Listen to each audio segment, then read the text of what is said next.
What's up, guys? Back with a new video. Today we'll be discussing last night's class at UFC. So we're mainly gonna be focusing on the adults class and how we ran it.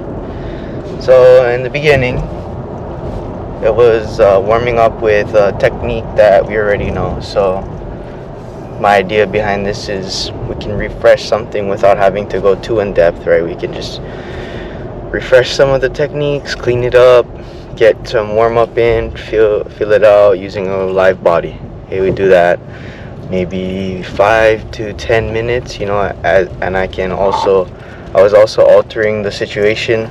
So I'd say, okay, somebody give resistance here so that the person retaining guard can work, and then vice versa, give some resistance to the passer. Let them figure out how to control the pass first before going ahead. And then we implemented one of these newer ideas that we wanted to try to do for a while, but we just didn't come around to it. So we used tennis balls for bottom guard play to practice framing. So like the bottom guy has 2 tennis balls, and the top guy is in side half guard, knee shield, and the bottom guy has to hold him off as long as the person can. I think though that if we did partners, it would be better, because then we could do like 2 minutes or 1 minute 30, so that if there's like a stalemate, and sometimes the person on top couldn't pass, so the person on bottom just kept blocking guard for like 5 minutes and stuff. But that's the main skill I wanted to develop. Those drills, that's one of the main skills that we're trying to get them to develop, right? Guard retention, blocking passes, how to stop passes. So even if you're doing for 5 minutes, that's like your tolerance for how long it can be stopping passes. Just think about it like that. And then when the passes come, when you're going, it's not going to feel as threatening because you develop the tolerance. So and then we did that for about 10 minutes, maybe 9 minutes, and then we moved on to another skill building game that I thought that the students were lacking in on the over-under was controlling knee line, getting deep in the hips. So the drill is mainly about controlling the knee line as long as you could, and once it popped out, then you lost.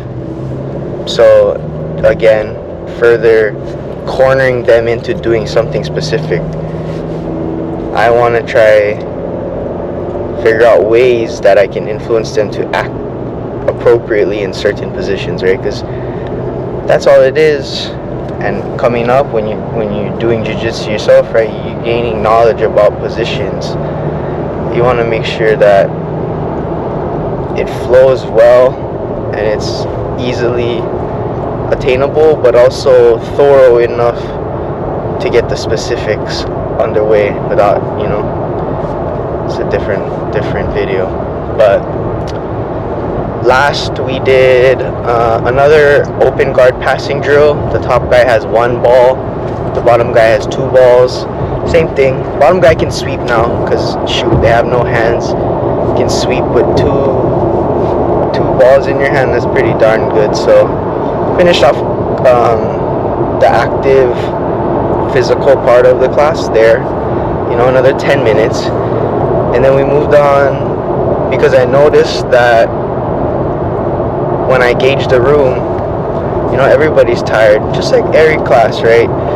As a coach, you want to be mindful of like their energy level, right? Because actually Maya was telling me this before, because when I was trying to do some of the concept classes, some of them are more beginner focused classes, right? And I guess I did some stuff in the beginning and some working out, so they're already tired. So when someone's tired, it's harder for them to receive information. You guys all been there where you guys just had that crazy ass roll, and then you're sitting there like,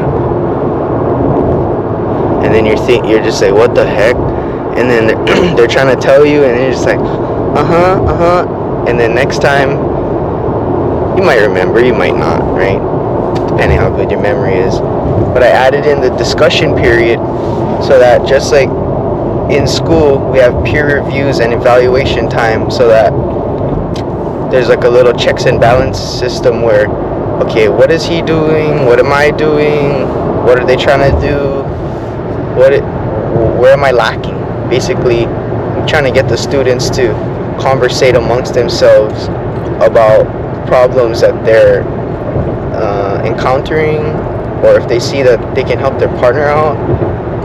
And that way we're just creating a little ladder effect where I'm not like the only person talking, like the coaches aren't the only person talking, but they can be on the side to help. But then there'll be a little tier below where they're not really like the coach, but they're high enough in rank, or they have experience in some facet. And I even told them too, like, even if they're white belt, a white belt might know something that another white belt doesn't know, and this white belt might know something better that other white belt doesn't know. So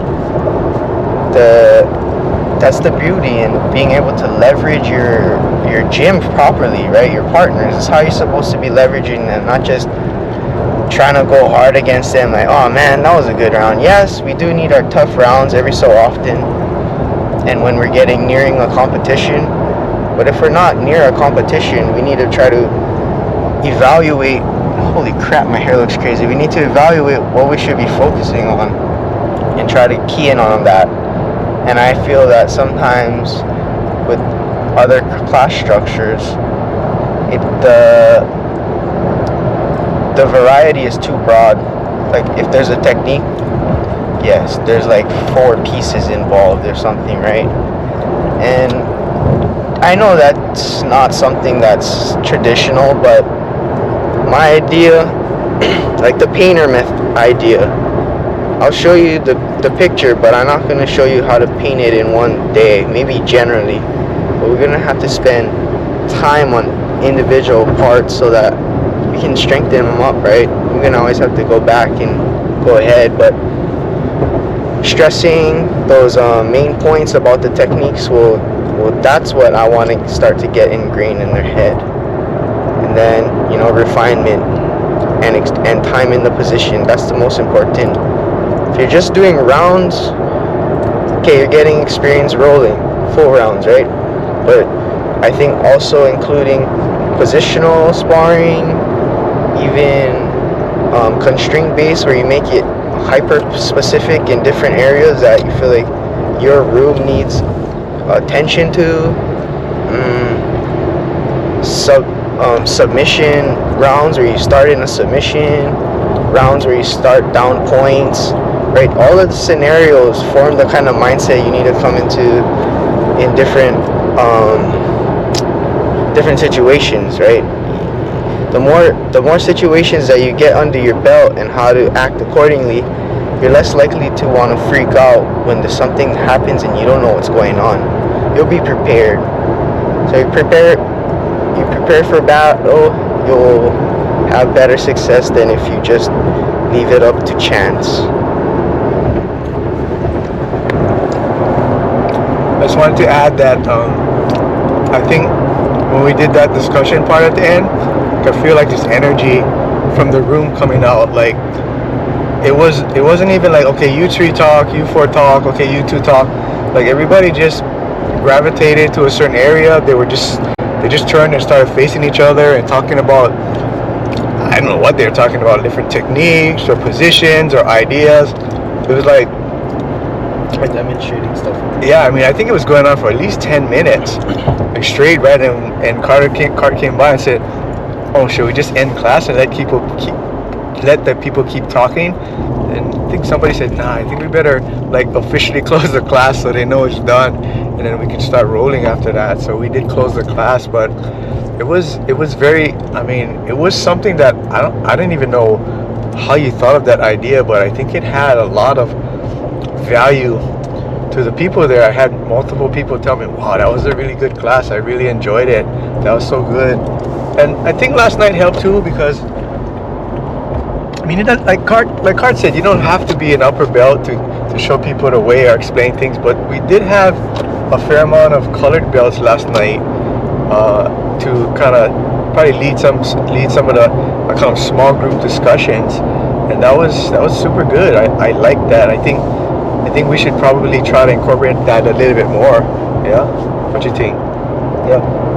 So that was really good. One thing I want to talk about the kids class. We did do a slightly different drill that I thought about. So normally, especially when we the technique is a takedown. In the last 10 minutes of the class, we do what we call a takedown challenge, right? So, like king at a hill, right? You just go through, mow through. So we normally start from one end and work all the way through. But after Carter and I kind of adjusted it, then Carter started with the bigger kids, and I started with the smaller kids, and we kind of meet in the middle. But yesterday we kind of did sort of like a Baja drill. So we luckily again there were 4 adults in the class, so we had 4 groups with like 6-7 people in each group. So each person had to go against all the people in the group, and they all took turns being in the middle. So I think a lot of the kids were a lot more engaged, because normally after you lose, you're done already and you're just kind of zoning off to the side. But I think that drill was a pretty good drill. I want to try to do it more, but it does require you have more than 1 or 2 adults to get it to happen, especially now that our class sizes are averaging about 30. I mean, that would be kind of hard. 2 groups of 15. But you definitely need adult supervision, so it was good. So headed to see our gang concept. Thursdays is traditionally our comp class, but last week Maya didn't really run it that way, kind of more instructional. So I don't know. We'll see what he does tonight. I guess he sees how many people turn out for it. But that's all I got for you guys tonight. I got that idea, guys, from Joseph Chen, and I did it one time at Concept before. Bye.